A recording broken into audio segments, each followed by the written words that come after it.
Welcome to the Athletic FC podcast with me, Ayo Akinwolere. The Michael Carrick era at Old Trafford started with a win. Carrick himself labelled it a dream start after winning the Manchester derby. So, are Manchester United back already?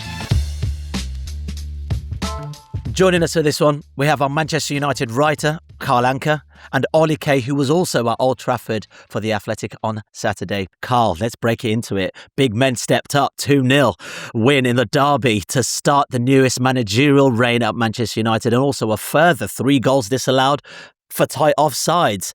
Did you think this Manchester United team were capable of what we saw over the weekend? Yes and no, in that we've seen a series of post-Ferguson managers get victory in the derby through really strong counter-attacking football, really strong attacking transitions. But I've never seen that level of front foot domination from a Manchester United team. If you're a fan of XG, United finished with 2.27 versus Manchester City's 0.45. That's the lowest amount of XG City have put up in a derby since October 2015. This was... Laurie Whitwell called this a pulverising. Some other Manchester United fans who are less eloquent or a bit more needily called it something else. Yeah, that was Man United best foot forward, playing with structure, clarity and a purpose that we just haven't seen from United in the last 20 months. 2 or 3 points where I just went, where was this in Bilbao? Honestly. You know what, Ollie? Alex Ferguson was in the stands and I saw him clapping jubilantly. Obviously, Michael Carrick in the dugout, and Manchester United were very clinical in attack. Some might say back to the old United way. And we had a discussion last week, actually, on certain clubs sort of relying on nostalgia, relying on the good old days. Hence hiring old pros to come back and try and steady the ship. I mean, this is kind of case in point in many respects, but maybe there's a little something there, especially in this game. Yeah, I James Horncastle wrote a fantastic piece last week about Manchester United sort of, I think he was calling it retrophilia. Retrotopia. Retrotopia. Their sort of, their love and their inability to let go of the past. And I get it. I had a chat with James about it. I said, I can understand it. I feel like there is genuinely something to, something important that United really should embrace about the past. And and I would say that you could all, rather than criticise them of being too embedded in the past over the 12 years, you could say, and I would say, their biggest problem is that they've lost sight of what they are and they've lost sight of what they're meant to be. So sometimes when they turn to Ryan Giggs or Van Nistelrooy or Carrick or Solskjaer, that has been a reflex, but it hasn't been the shape of the way they've acted. They've not behaved like Manchester United and had a sort of clear Manchester United's type vision, identity, DNA over the last 12, 13 years. And I think they need to embrace that, whether with that doesn't have to be with a manager who's played for them before.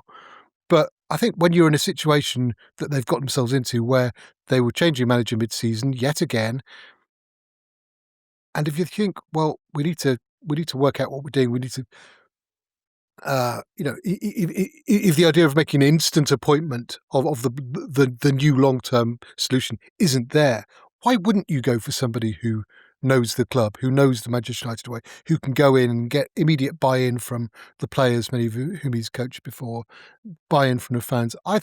You see, Real Madrid did it last week. Real Madrid do it all the time. I think as a short-term option, you absolutely would and should go for a Manchester United player rather than another Ralf Rangnick, say. It's that line of how tradition should be the transmission of fire rather than a veneration of ashes. And I think there have been too many times where a person has gone, yeah, but this is Manchester United, or yeah, we are Manchester United. And there was almost this belief in a sort of institutional exceptionalism that Manchester United would be immune to the changes of modern life and the changes of modern football because they're Manchester United and they were very, very successful in the past without properly paying attention to the things that Manchester United were good at. So this idea that, say, Manchester United's academy was going to be good forever, where funding into the academy slowed down for a bit, and then slowly over time, Manchester City and Chelsea caught up, if not outstripped them. And then eventually, in the last couple of years, Manchester United went, we're not the best academy in England anymore. So let's fix this. And now the academy, particularly under Nick Cox, who's now since departed and gone over to Everton, they made a real effort to go back to the old methods, which is make sure the Manchester United academy is one of the best academies in the country. And that's the chewy, nougat, nebulous thing about Manchester United, is sometimes they go, yeah, we're Manchester United, without doing the things that made Manchester United special. You mentioned XG earlier, Carl, and you talked about the domination of XG from Manchester United. Possession count, though, was really interesting. 32% Manchester United, 68% for Manchester City. We go back to the old school again. Was this old school Manchester United not too obsessed with possession, but actually attacking with impetus, with clarity on the ball, wave after wave, dare I say, counter-attacking front foot football? So Pep Guardiola was asked about this after the result, and he said, it doesn't matter the manager. We know Manchester United are very strong in the attacking transition. And when United went to the Etihad in December under Ruben Amorim and won 2-1 last season, I should say. They too, less than 40% possession. Manchester United have beaten Pep Guardiola's Manchester City several times by having fewer than 40% possession. And there have been times where it felt more like a smash and grab, whereas this one, it definitely felt more about intent. And even then, I've been to enough of these press conferences with Manchester United managers and been asked about the possession count. They've been asked about the fact that their teams are particularly better when they don't seem to have too much of the ball. Ruben Amorim himself, before they played Newcastle on Boxing Day, said, I don't want to build up slowly. He said, for me, attacking is a numbers game. If I can get the ball to Seshko, Mbeumo and Cunha in 2 passes, then I want to do it in 2 passes. If you look at Erik ten Hag before his final season at Manchester United, he said he wanted to make Manchester United the best transition team in the world. And he said he looked at previous Manchester United teams in the past and he wanted to do something. There was also those series of quotes he said about how Manchester United under Erik ten Hag, he did not refer to himself in the third person. I'm sorry. Erik ten Hag said that Manchester United under him would not play like Ajax did, which caused some consternation. But he was really trying to say, I'm not going to try and turn Manchester United into a total football principle team. I mean, his Ajax team wasn't about total football anyway. And this is a really, really interesting moment, not just for Manchester United, I say, but for 2 or 3 other teams in the league, in that. And Ollie spoken really well about this on social media this weekend, about how we are almost seeing a response to Pep Guardiola's influence in England. I think Nottingham Forest last season on a Nuno Espirito Santo, where they could get the ball from north to south in fewer than 8 seconds. You had players like Alanga, Morgan Gibbs-White playing really, really, really quick transitional football and also being very strong in set pieces. We're seeing more teams play like that. And United playing like that against Manchester City worked. The challenge for United and Michael Carrick and the coaching staff going forward is what happens, perhaps not necessarily when they play Arsenal on the weekend, but what happens when they're playing against Fulham, a Fulham team that will go, okay, you can have the ball, we're going to sit deep. How do you break us down? If you look, again, I'm going to take a couple steps back further. If I'd say Jose Mourinho, Ole Gunnar Solskjaer, Erik ten Hag, and Ruben Amorim, perhaps to a lesser extent, all had a phase of success at Manchester United where they were playing with a very, very strong in the attacking transition. And they earned results, if not silverware, by being quite lethal on counter-attacking football. And then they all had a moment where they went, I need to figure out a way to break down deep defences. And I'm going to do that by buying a football player to help me. Now, for Mourinho, it was, let's go get Alexis Sanchez. And that didn't work for various reasons. And to my mind, Manchester United signing Alexis Sanchez is one of the top 5 worst signings they've made of the 21st century. For Ole Gunnar Solskjaer, one of their methods for trying to break down deep defences was to go out in the transfer market and buy Jadon Sancho and Cristiano Ronaldo. Those 2 players didn't work for 2 very, very different reasons. For Erik ten Hag, he went out and got Antony. Didn't work. Didn't work. And then also they talked about being a transitional team. So it wasn't just about counterattacks, but also winning the ball up quite high and having sort of John McKenzie over at TIFO refers to as micro-transitions. And that didn't work because, Anthony was a complete dud. And also, the front three are not very great pressers, and gaps, midfield, Casemiro was an island, blah, blah, blah, blah, blah. So the good, maybe, news for Michael Carrick is because he's only in charge of 16 matches, he probably won't have that challenge yet in the long term. Michael Carrick might just be able to win enough games by playing a sort of more transitional based version of football, and then it will be another manager's role to go, how do you solve Manchester United when they have to start playing with 55% or 60% possession? Yeah, Ollie, football is often about narratives, right? And I wonder how different the narrative would have been if Dalot got sent off after 11 minutes on that challenge on Jeremy Doku. Well, almost certainly very different. It did feel like a turning point in the game, but I found myself nodding along when Pep Guardiola said something in his post-match press conference. He was asked about it, and he sort of basically said it wasn't about that, as in Manchester City's performance and defeat on the day wasn't about that. He felt that Manchester United, I think his line was that they had something we didn't have. I don't think he was talking. I mean, sometimes when a manager talks in those terms, you think, oh, he's just talking about a lucky refereeing decision. I don't think he was. I think he was talking about the fight, the spirit, the tenacity, the organisation, frankly. Manchester United looked more organised, looked more clinical as they played their way through, and they defended better. They had a very, very experienced central defensive partnership, Martinez and Maguire, both of whom played magnificently, whereas Alain and Kusanov struggled from the start.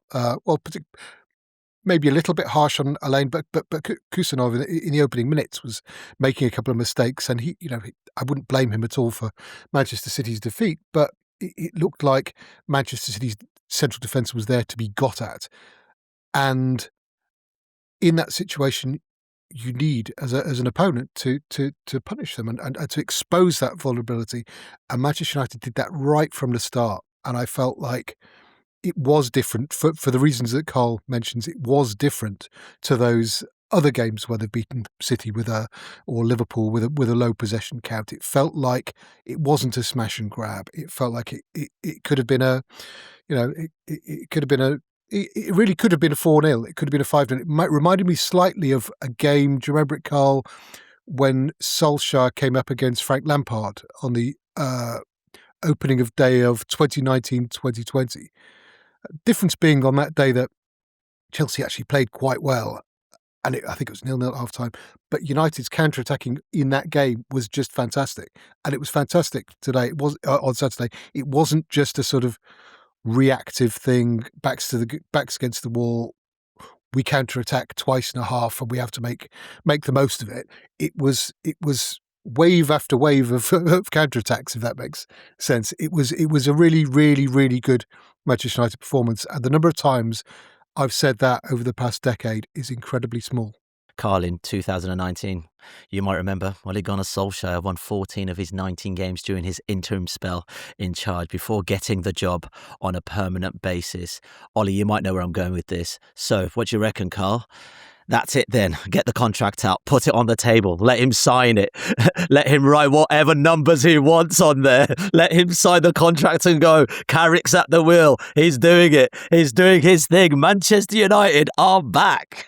I will say, Michael Carrick gave a typically Michael Carrick post-match press conference in that, I mean, throughout his playing career, he was incredibly understated. He was a man who was known more for playing the pass before the pass rather than doing the showbiz moments. And there's been 2 or 3 times we've done the Carrick quotes and handed them over and decided, well, actually, no, he's not really provided the obvious headline in the same way that Ruben Amorim did. He is refreshingly boring after 2 or 3 press conferences from Ruben Amorim. And I mean, Ralph Rangnick, he gave you an explosive press conference. Woo! I'd say for Michael Carrick, this is way too early to see what's going on. I think he's got a very interesting coaching team around him. It's not just him. It's Johnny Evans. It's Steve Holland. The Steve Holland who achieved to my mind, great success with England, with Gareth Southgate, 2 Euros finals and a World Cup quarter final in 2022. And I think they set up really, really well for that game.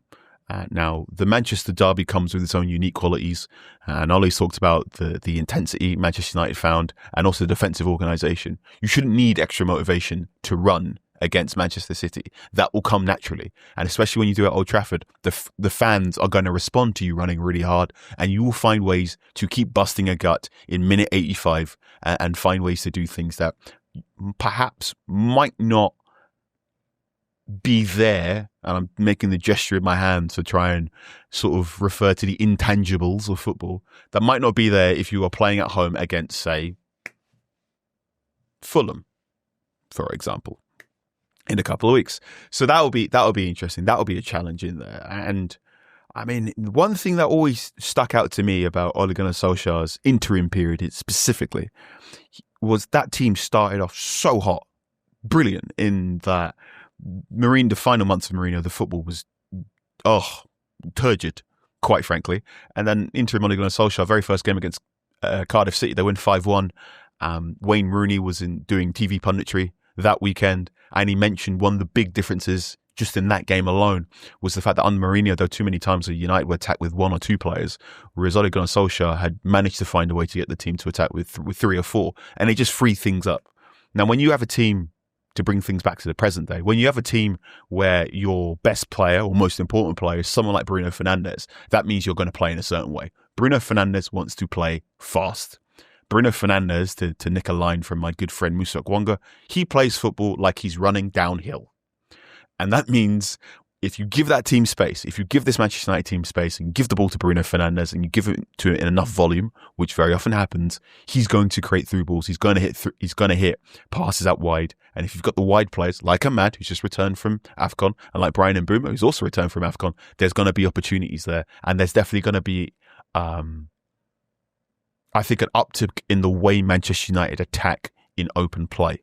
I think the fact that Harry Maguire's now returned from injury as well, and Casemiro seems to be in a bit of good form, means Manchester United are an increased set-piece presence in both penalty areas, both when they're defending and attacking. And in a Premier League season where Ollie, again, wrote about this weekend, where more and more teams are drawing games and you're seeing this huge congested peloton in the middle class, if Manchester United go hell for there and go, you know what, give the ball to Bruno and let's just start playing air raid football, shall we say, there is a very good chance this Manchester United team can finish higher than the Conference League spaces. And then when that happens, if you get that positive groundswell of emotion, Manchester United might be inclined to have a chat with Michael Carrick. The thing I want to put my handbrake on and say is, does Michael Carrick look the sort of man who rushes into decisions?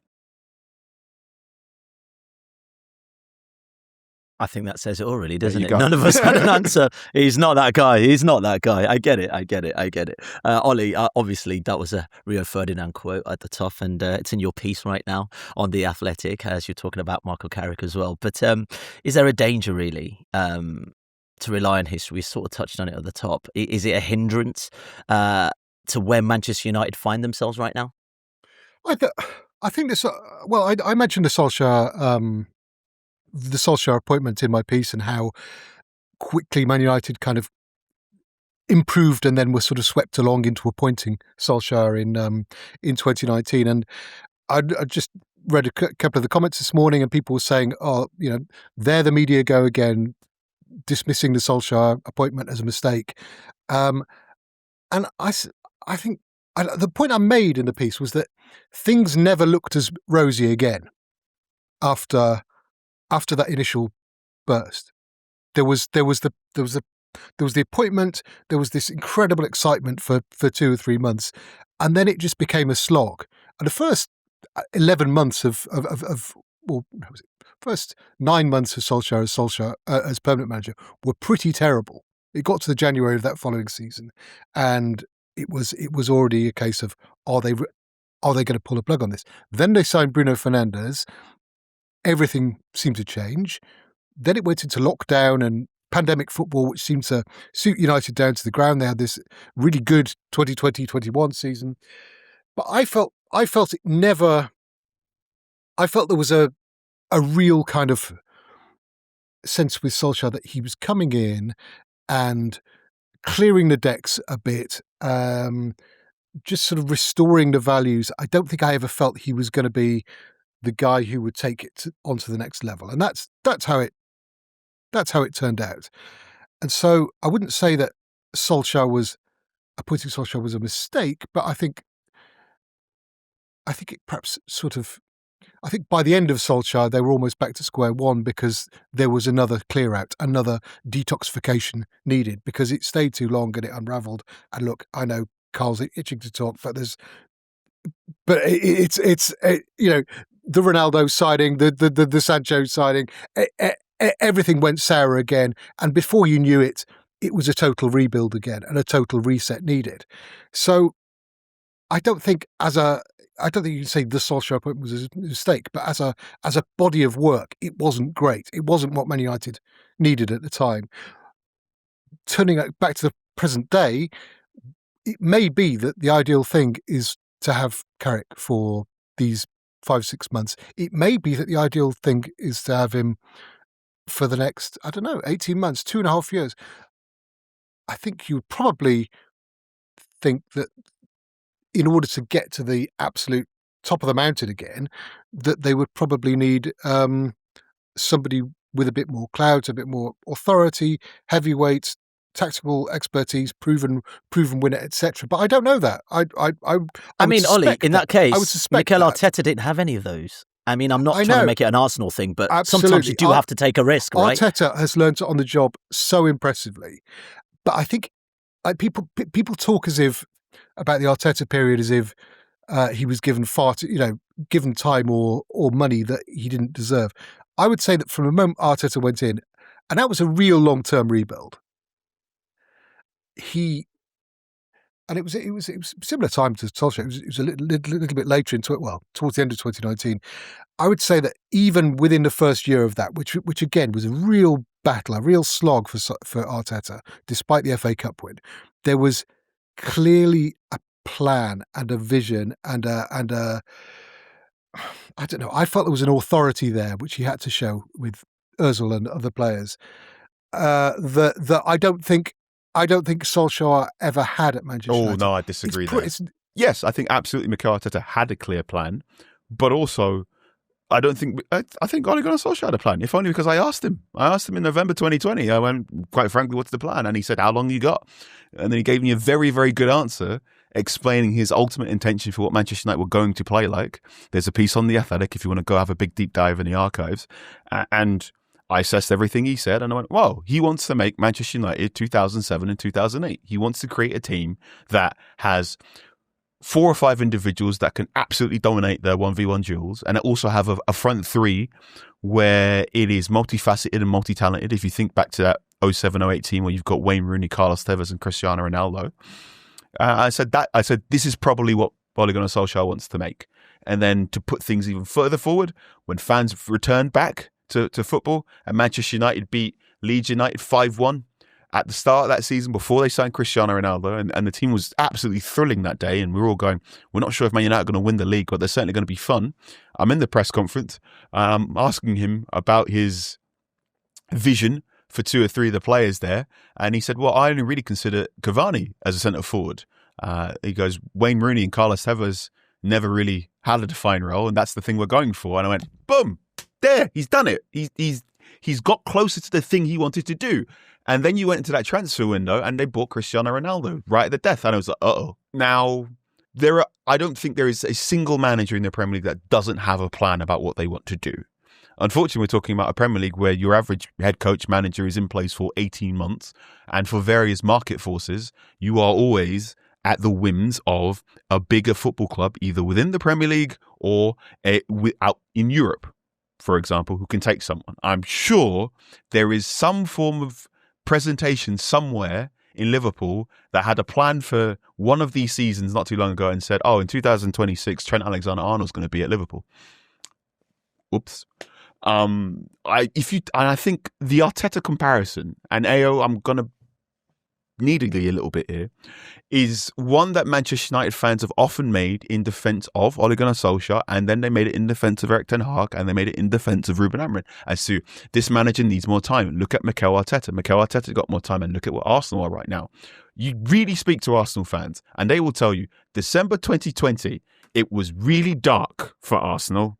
There were loads of reasons why Arsenal could have very well conceivably pulled the plug on him, but he had some cachet in the bank because he won the FA Cup very, very early on. The fact that December 2020 is during COVID and closed-door football gave him some credit in the bank, because you don't have the visual of 50,000 Arsenal fans booing him in the same way that you might have done. So perhaps he stayed in place a bit longer. And also, you speak to some diehard Arsenal fans, and they'll talk to you about the transformative effect Emil Smith-Rowe happened. So it's all, to paraphrase a quote that is very often attributed to Mike Tyson, everyone's got a plan till they get punched in the mouth. Manchester United have had many plans, and then they get punched in the mouth by, unfortunately, one of their either geographical or historical rivals that forces them to make goofy decisions. Yeah, I mean, I understand what you're saying, and I will also caveat that with the fact that last week I spoke about Arsenal heritage, and I thought to myself, there are times even in this season I'm wishing for Arsene Wenger football again. I haven't enjoyed watching Arsenal at some points this season, but if Arsenal win the league, then all bets are off. All bets are off, Carl. And that's fundamentally winning it. Is winning is cure. everything, right? Yeah, winning is the best cure for everything. Carl, before you go, we have to talk about AFCON Final. I know we've been talking about Manchester United, but for me, it was probably the most dramatic, the most intense, the most entertaining final ever in AFCON history. And I know you were covering it across The Athletic on Sunday night. What did you make of it? I adore AFCON. I've only been a full-time football journalist since 2019, but one thing I think about is every time I think this sport has shown me everything it has to show me, every time I think I've seen pretty much every single great goal, or I've seen this, I've had my fill, and I've seen this time and time again. AFCON every 2 years will go, hello, you've never seen this. And for one, if you are someone that just switched on for the final 10 minutes of that 90 minutes, I would say, even before that, that was a thrilling game of football. That was one of the most open, that's probably the most open final you see to any game of men's football this year. In that, Senegal and Morocco really, really went for it. I think it was 4 shots on goal from Senegal in the first half. Morocco had 2 chances. Nicholas Jackson came close once or twice. Bono had to make some really big saves in the first half too. This was really, really entertaining football. Morocco's collective defence now is... This is why Morocco is the highest ranked African team. Their defending is phenomenal. I think Senegal have the strongest midfield of all the teams in the tournament. And then you get those... At the moment, in the moment watching in real time, those were indescribable scenes, which is very difficult for me because I'm a journalist and I was supposed to write about what's going on. I'm going, I don't really know what to describe. It was a... There's long been criticism of this tournament about refereeing decisions that, at least according to the Nigerian camp after the semi-final, they felt favoured Morocco. And 2 or 3 individuals who were present at AFCON, or be it reporters or players, believe that the thumb of the footballing gods was on the scale in favour of Morocco and in favour of the hosts. Now, this is AFCON. AFCON is a tournament that very often, for reasons that perhaps no longer affect European football in the same way, the hosts do tend to have just an extra 5 or 10%. With, the 2023 AFCON was won by Ivory Coast, and they had sacked their manager partway through, but they found a way within themselves to do things. This is AFCON. Things like this can happen. But for Senegal to have a goal from a corner chalked off because what they thought was tussling was no. To me, that was a fair goal for Senegal to score. And then to then go, well, there was tussling here to award a penalty. You're going, you cannot end a final by giving away a penalty in the last minute like this. The fact that the referee has to run off to the VAR screen and he's being surrounded, almost like, circling the wagons around the referee to make sure he can do this. You get that penalty decision. And then on top of that, a 25-minute pause. Hey, you're in Rabat right now. What... I'm making noises, I'm making a gesture with my face. What did that sound like during that pause when players are in the tunnel? Not just the players and the fans. I mean, the Moroccan fans from the beginning of the game were just whistling, hissing, booing. Like, they really wanted their team to win that match. And it felt like it was all geared towards Morocco winning that match. And I think from where we were standing, looking over at the Senegalese fans, they were already aggrieved by the fact that that goal didn't stand for Senegal. And I think you are right. It was the fact that that goal wasn't checked by VAR with the same scrutiny as obviously the penalty that was given to Morocco was. So that's why we saw the uproar from the fans. That's why we also saw Thiaw come on the field and take his players off the field. And we saw Mane doing his peace man gesture to try and get things back on track. I mean, it was a cauldron of football. I would say that in the nicest sense and in a weirdly the ugliest sense as well. But I think what sometimes when people watch AFCON and what they don't understand is that, like, you have to actually understand the narrative of the tournament before judging it. I think a lot of people are looking at AFCON right now and thinking that was an ugly final. I mean, it was to a certain degree, but it also provided some incredible spectacle. Of course, Sadio Mane or, Diaz wouldn't have wanted to see the scuffles that happened. But also, let's not forget, Morocco had an opportunity to win that, regardless of what happened. And look what happened with the Panenka. Goodness knows what happened there. Goodness knows what happened there. First time but to also, win your nation a trophy for a very, very long time. It is the dying minute. 50 years. 50 years. 50 First years. time to an AFCON 50 trophy years. in 50 years.